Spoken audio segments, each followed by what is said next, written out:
Very good morning to you and welcome to the programme. Well, the top immigration official in Minneapolis is expected to leave the city in what many are seeing as an attempt by President Trump to de-escalate tensions following the killing of a second US citizen over the weekend.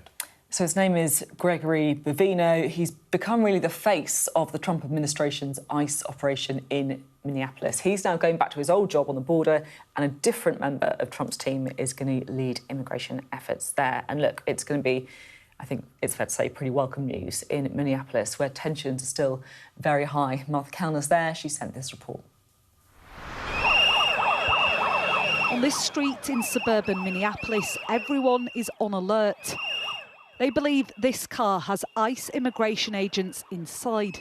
They're doing what they can to disrupt. In Washington, President Trump is trying to de-escalate this situation, which has become politically poisonous.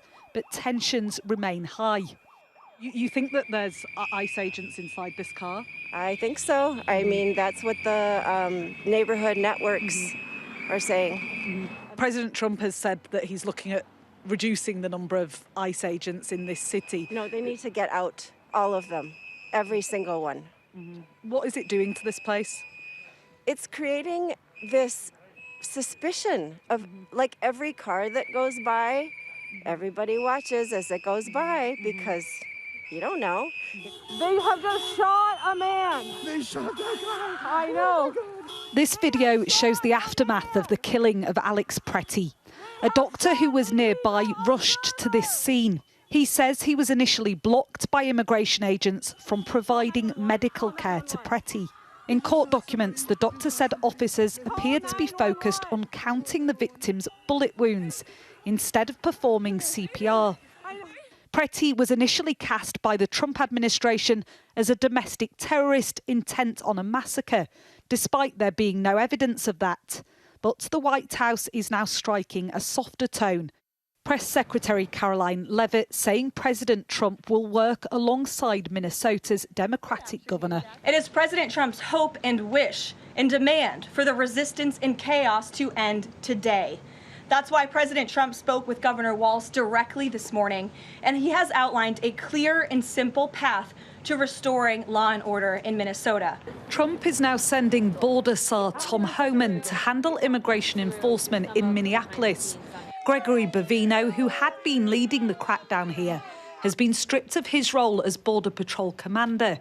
He was the public face of this immigration blitz that outraged many with aggressive tactics and his handling of Pretty's shooting. All over Minneapolis, there are quiet and steely acts of resistance. On the roadside in -23 degrees, a nurse is performing her own.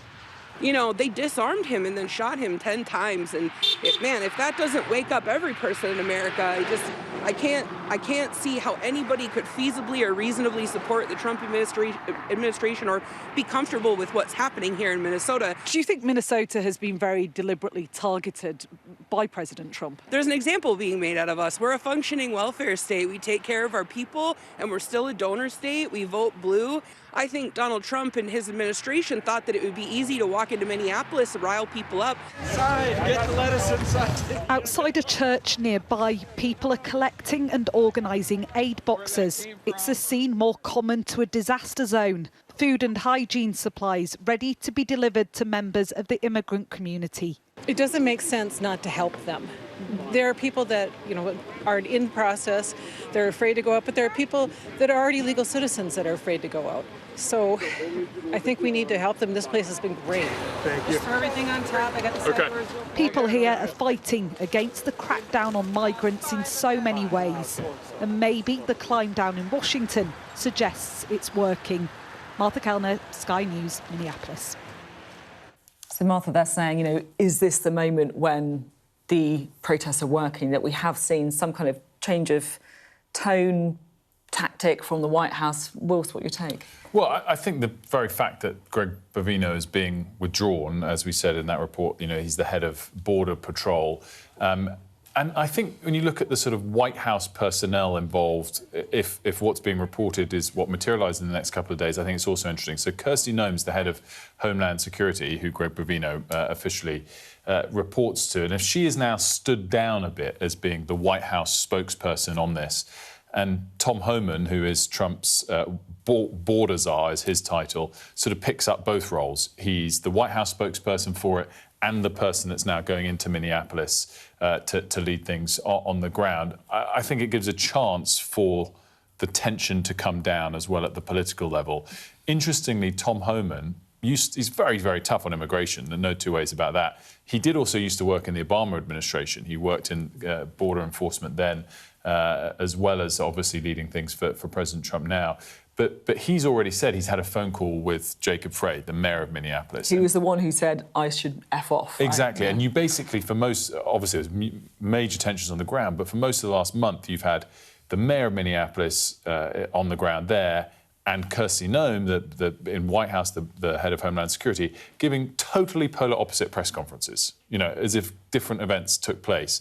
And now those two people in charge, Tom Homan and the mayor, are going to be meeting. I mean, that's a big step forward, at least, albeit a long way still to go, we shall see. Yeah, this is it, and whether or not the sort of change of personnel actually signifies a change of policy as well. I think the next thing to potentially watch that people are talking about is, does President Trump go further in trying to sort of rehabilitate the image and the problems this has caused across the political aisle, and does Kirsty Noem or someone lose their role? Is there a full person for this going forward? And I think that'll be really interesting because, you know, his lieutenants have been doing his bidding, even if some might wonder, you know, on the legality or the morals of some of that.